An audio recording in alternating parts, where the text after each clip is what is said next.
Fala galera olímpica, beleza? Bom, vamos para mais uma questãozinha da Canguru de matemática. Estamos aí na reta final, a prova já está se aproximando para quem for fazer a prova online, né? Que eu acredito que seja a maioria, porque quem está esperando aí para a prova presencial está correndo aí um risco de não fazer a prova, né? Pelo menos não nesse ano. Bom, enfim, para quem for fazer a prova da Canguru virtual, ela está se aproximando, então bora treinar. E vem comigo que hoje a gente vai fazer uma questãozinha na Canguru 2018, beleza? Do ano retrasado. Eu vou evitar de fazer questões da Canguru 2019, porque eu quero que você faça ela, certo? Eu já falei várias vezes aqui na série de Rumo ao Ouro Canguru, para você treinar, para você simular as provas, e a do ano passado é especialmente muito importante, porque ela é modelo, certo?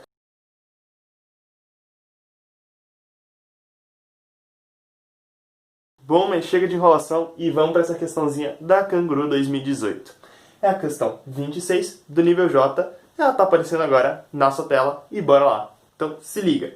Paulo desenhou um tabuleiro retangular 3x4 e pintou algumas de suas 12 casas de preto. Depois escreveu nas casas em branco o número de casas pretas vizinhas. Ok, tá ficando cada vez mais estranho e mais peculiar, mas vamos continuar. Como na figura. Beleza. Aí tem a figura, tem um tabuleiro, tranquilo. Paulo quer fazer o mesmo com o tabuleiro 2 por 1009. Caramba! De modo a obter a maior soma possível dos números que forem escritos nas casas em branco. Qual é essa soma? Ok, aí você vê as opções, tem os números bem gigantes mesmo. Bom, vamos por partes, vamos entender todo o enunciado primeiro, depois a gente corre. Porque esse é aquele enunciado gigantesco que ele conta uma história sobre um garoto que faz umas coisas muito esquisitas, nesse caso fazer uns tabuleiros gigantes e vai pintar e não sei o que lá. Vamos com calma. Bom, primeiro eu vou estar analisando esse tabuleiro de exemplo, que é o mesmo tabuleiro que eles deram ali, certo? Mas em vez de pegar ele já pronto, vamos construir ele aqui. Lembrando, você não vai fazer isso aqui na hora da prova. Na hora da prova, essa é uma questão difícil já, você tem pouco tempo no relógio. Se você chegou até ela já com algum tempo, sei lá, vai faltar aí por volta de uns 5 minutos para você acabar a prova, provavelmente.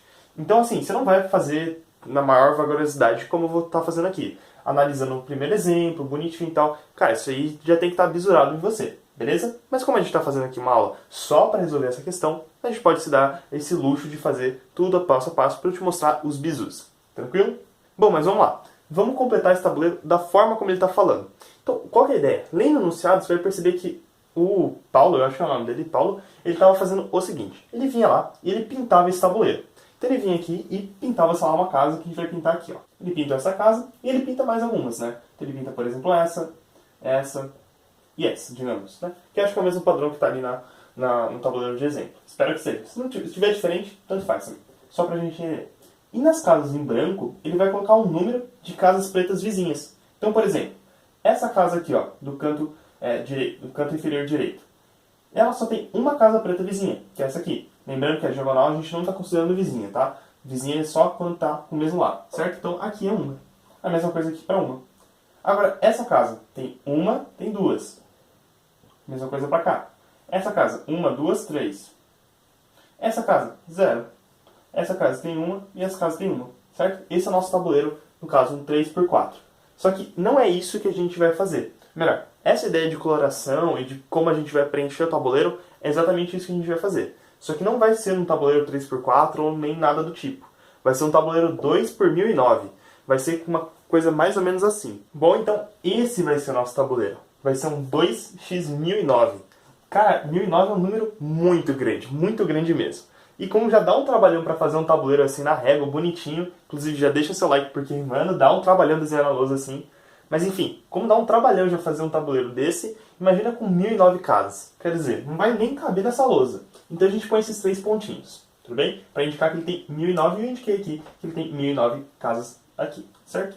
O que é interessante é que ele tem só duas linhas, certo? É um 2 por 1009, totalizando aí 2018 casas, né? Que é a multiplicação desses dois caras. E beleza, o que a gente vai fazer segue a mesma coisa do que aquele tabuleiro de exemplo. A gente vai pintar algumas casas, então vou pintar aqui de uma maneira aleatória, por exemplo, só para a gente ver um exemplo.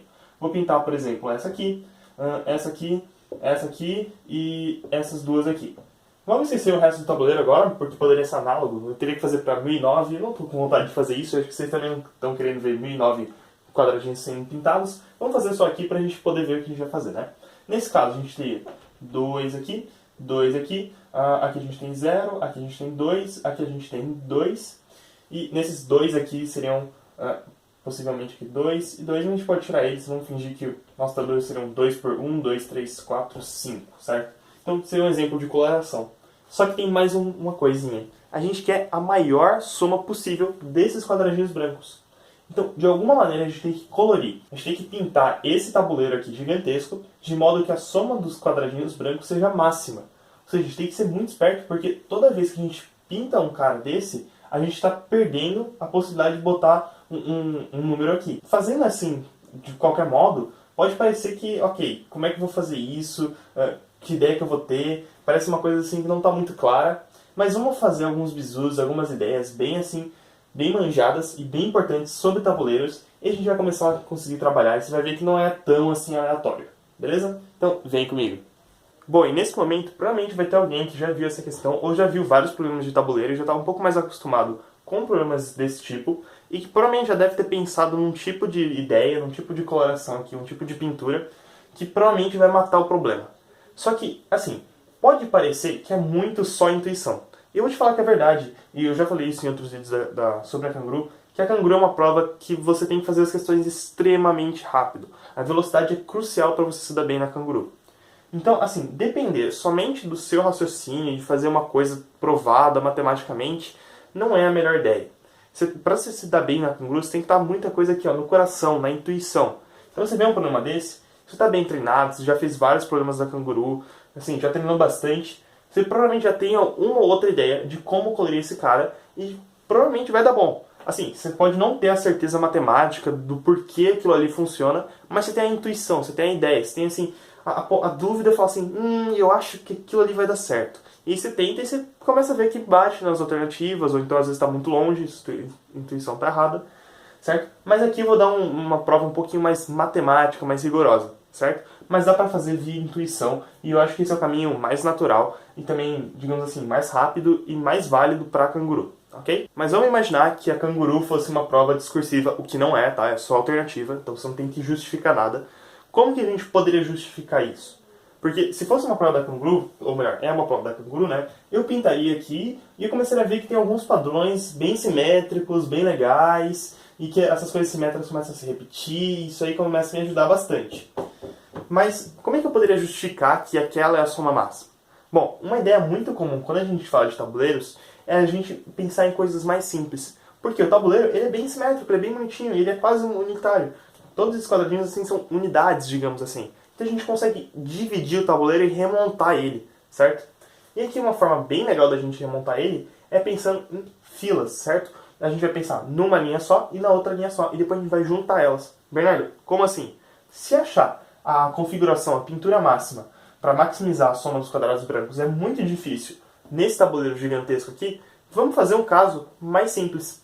Um caso que dê menos possibilidades. Tranquilo? Vem comigo. Bom, então vamos lá. Nosso caso mais simples, digamos assim, vai ser esse aqui. Como eu estava falando, a gente vai considerar uma fila, né? Isso parece mais coisa de quem mexe com matriz e tudo mais, mas se você não sabe matriz, cara, realmente não tem nenhum problema, tá? É só mesmo uma forma de falar, tá? Mas é uma linha. Por quê? Porque, ó, se eu pegar esse cara aqui, concorda comigo que se eu tivesse dois caras desse, eu consigo formar exatamente esse tabuleiro? Ó, isso aqui é um tabuleiro 1 por 1009. Ou seja, ele é uma fila, isso aqui é uma linha desse tabuleiro. Se eu tenho dois desses, eu ponho um em cima do outro e eu tenho esse tabuleiro. Então a gente decompôs ele. Mas, velho, por que esse caso é bem mais simples? Porque esse caso é bem simples ver como é que a gente como é que a gente pode obter a soma máxima das casas brancas dele. Por quê? Vamos fazer algumas pinturas aleatórias aqui só pra gente ver. Olha como é que fica. Vou pintar aleatoriamente. Vou pintar essa casa, vou pintar essa casa. Ah, essa casa eu não vou pintar, essa casa eu vou pintar, essa casa não... Tá. Lembrando, esses 6 pontinhos continuam para sempre, tá? A gente poderia fazer um caso um pouco mais simples, um caso mais específico. Ah, em vez de 1009, vamos fazer, sei lá, com 10, mesmo que fosse um desenho mais feio aí, só pra gente ver como é que fica. Mas realmente eu acho que não precisa, porque esse caso já é simples o suficiente para mesmo que a gente tenha 1009 casas, a gente já consegue controlar e consegue se organizar muito bem aqui. Mas vamos lá, nessa configuração aqui, essa casa aqui está pintada, mas ela não tem nenhuma vizinha, essa casa está pintada e só tem uma vizinha, essa aqui tem duas, beleza. Se eu continuasse com esse padrão, duas, pinta uma, duas, pinta uma, duas, pinta uma, duas, pinta uma, já dá para perceber que essa não é uma coisa assim muito eficiente, né? Assim, Se a gente pintasse todas as casas, a gente também ia estar perdendo um monte de casa, porque a gente tem um balanço, né? Toda vez que a gente pinta uma casa, a gente está perdendo uma casa branca que a gente poderia estar ocupando com um número, né? Então tem que ver o que é mais eficiente. E aqui não é muito difícil ver que o padrão mais eficiente é o padrão alternado. Fazendo ele, ó, você vai observar que tem x, x, x. Aqui a gente tem 2 e 2. E continua, certo? Então, isso aqui é o padrão mais eficiente que tem. E é bem fácil ver, né? Porque toda vez que a gente coloca outro, né? Por exemplo, eu tinha colocado aqui um x, né? Tinha colocado x, digamos assim, x e pronto. Aqui a gente teria 2 e 2. Tipo, a gente ia perder uma casa e lá na frente vai perder outra casa também. A gente colocou uma mais aqui que não precisava. Então, já dá pra ver que aqui o máximo de casas vizinhas que um quadradinho branco pode ter é no caso duas. Então é justamente fazendo esse padrão alternado para a gente perder o mínimo possível de casas, certo? Então essa aqui é bem mais fácil do que pensar nessa, porque aqui a gente só tem essa possibilidade, né? Bom, e mais uma coisa importante é a paridade desse cara, né? Como a gente está fazendo esse caso de 2 em 2, paridade já tá assim, já tá aparecendo aqui, né? Quantos x's eu vou colocar, né? Quantos quadradinhos pintados a gente vai ter e quantos dois a gente vai ter, né? E aqui surge mais uma coisa, né? Em vez de a gente pintar esse primeiro quadradinho, a gente poderia pintar esse, né? Fazer uma coisa mais ou menos assim. Pinta esse, pinta esse. Só que aqui a gente teria um 1, né? Bom, isso não tem problema, porque nesse caso, nessa primeira pintura que a gente fez aqui, essa começa com x, 2, x, 2, x, 2. Lá no final também vai aparecer 1, por conta da paridade do 1009, tá bom? E aqui só aparece no começo, então realmente dá no mesmo, tá? Fazer x2, x2, x2, x2, e lá no final vai aparecer 1, certo? E aqui começar com 1 e x2, x2. A gente só meio que inverte esse cara. Tranquilo? Bom, agora a nossa ideia, agora o nosso problema vai ser pegar isso aqui e juntar com mais outro, certo? Lembrando que agora as coisas começam a ficar um pouquinho mais complicadas, porque a gente vai ter, digamos assim, duas filas, né? A gente vai ter essas duas linhas aqui para trabalhar. Mas como a gente já sabe como que tem que ser o máximo nessa, a gente só pode copiar, a gente pode simplesmente copiar o máximo dessa e copiar o máximo da outra. Concorda comigo? Se essa fileira aqui for máxima e essa fileira aqui for máxima, a gente também? Só tem que tomar cuidado para uma não atrapalhar a outra. Vem comigo. Então vamos lá. Vamos usar agora o nosso tabuleiro grandão. Quando a gente olha só para essa linha aqui, ou melhor, só para a linha de cima, a gente ignora a linha de baixo, a gente tem que fazer um padrão exatamente igual a esse, né? Ou então aquele que eu tinha mostrado. Começa com 1 aqui, né? 1x, 1x, melhor. 1x, 2x, 2x, enfim, né? Então vamos lá. Se eu pinto essa casa, essa aqui vai ser um 2, eu pinto essa casa, essa aqui vai ser um 2, eu pinto essa casa, essa aqui vai ser um 2, continua assim, eu pinto essa casa, isso aqui vai ser um 1. Agora perceba, na hora que eu for fazer a linha de baixo, eu tenho duas possibilidades, que a gente já tinha visto até aqui, né? Ou eu começava aqui com 1, né? E não pintava essa casa, pintava essa, e aqui ia ser 2, e aqui eu pintava, e aqui ia ser 2, e eu pintava essa. Ou então eu fazia essa aqui de cima, né? Eu tenho essas duas possibilidades, que no fim a soma vai dar a mesma. Percebe que aqui a gente só vai ter que testar. Já está bem óbvio o que a gente tem que fazer, mas mais para deixar mais por completude, né, digamos assim, eu vou fazer os dois casos só para a gente ver. Se eu simplesmente pego esse cara aqui e copio ele aqui embaixo, olha como vai ficar. Vai ficar um x aqui, 2x, 2x, 2x, 1. A gente só dobrou essa quantidade aqui, né? A gente meio que não acrescentou nada. Lembrando que aqui na diagonal a gente não considera lado. Tranquilo? Só que se a gente pega essa sequência de baixo aqui, que seria meio que a inversa dessa, né? Olha como é que vai ficar. O primeiro a gente não pinta, o segundo a gente pinta. Então a gente pinta esse. E aqui eu não vou colocar o número 1, porque já veio que não vai ficar 1, né? Então vamos lá. O segundo a gente não pinta, o terceiro a gente pinta. A gente vem aqui e pinta, esse aqui a gente pinta, esse aqui a gente pinta. Certo? Muito bem. Então aqui, ó, aqui a gente tem 2, e aqui a gente não tem mais 2, aqui a gente tem 3. Aqui a gente também tem 3, aqui a gente tem 3, aqui a gente tem 3, aqui também vai 3, aqui vai 2, aqui vai 3. Percebe que agora o padrão foi fazer esse ondulado aqui, ó, tá vendo? Isso que eu já tinha falado. Se você tem experiência na Canguru, tem experiência em matemática, experiência nesse tipo de problema, provavelmente você deve ter tido a ideia, ter tido assim, a vontade de fazer esse tipo de coisa, né? Eu pelo menos tive. Só que assim, provar que de fato essa é a soma máxima, que isso aqui vai dar a maior configuração possível, não é uma tarefa assim, só por intuição, muito simples. Você teria que pensar, teria que justificar mesmo por esse argumento aqui. Só que isso aqui é uma ideia que funciona. Intuitivamente, você pode ter essa ideia e falar, ah, beleza, isso aqui é a soma máxima. Testando mesmo, certo? E como a Canguru é uma prova de alternativas, você não tem que justificar nada, ter essa ideia, eu diria que vale mais a pena do que ter, digamos, essa ideia. Só que essa aqui é um bizu que vai te ajudar em todas. E, assim, se você fizer esse caso aqui, separar o tabuleiro em casos mais simples, a sua chance de acertar é bem maior do que você depender só da sua intuição, né? Mas enfim, agora vamos matar essa questão que a gente tem que calcular qual vai ser a soma máxima desse negócio. Vamos lá. Bom, e calcular agora essa soma não é tão difícil, porque perceba, a gente tem um número em cada coluna do nosso tabuleiro. Tem um número aqui, um número aqui, um número aqui, um número aqui, um número aqui. E percebe que esse miolo aqui, ó, esse miolo aqui, desse cara até esse cara, né, tirando essas duas últimas colunas, vai ter sempre um 3, né, por essa nossa construção aqui. Tranquilo? Então a gente vai ter um 3 aqui, um 3 aqui, um 3 aqui, um 3 aqui. 3 quantas vezes? A gente tem um 2 aqui, né, um 2 aqui. E que nesse meio a gente tem 3 vezes 1009 colunas, certo? Menos 2 vai dar 1007. Então a gente tem 4, né? Mais 3 vezes 1007. Isso aqui vai dar 3025, alternativa D, tá? Essa é a nossa resposta, beleza? Só fazer essa multiplicação e somar com 4 ali. E a gente acaba o problema. Tranquilo? Batendo aí a alternativa D. Então, muito obrigado pela atenção, pessoal. Esse é um problema que eu falei. Dá para resolver por intuição? Dá. Mas eu queria muito trazer essa ideia aqui do tabuleiro de decompor, porque ela pode ser muito útil para você ter mais certeza, certo? Porque muitas vezes esses problemas assim de tabuleiros, para quem já está um pouco mais avançado, é um problema de combinatória, né? Sei que não parece, mas é um problema que entra na área de combinatória, né? Principalmente em Olimpíadas mais avançadas.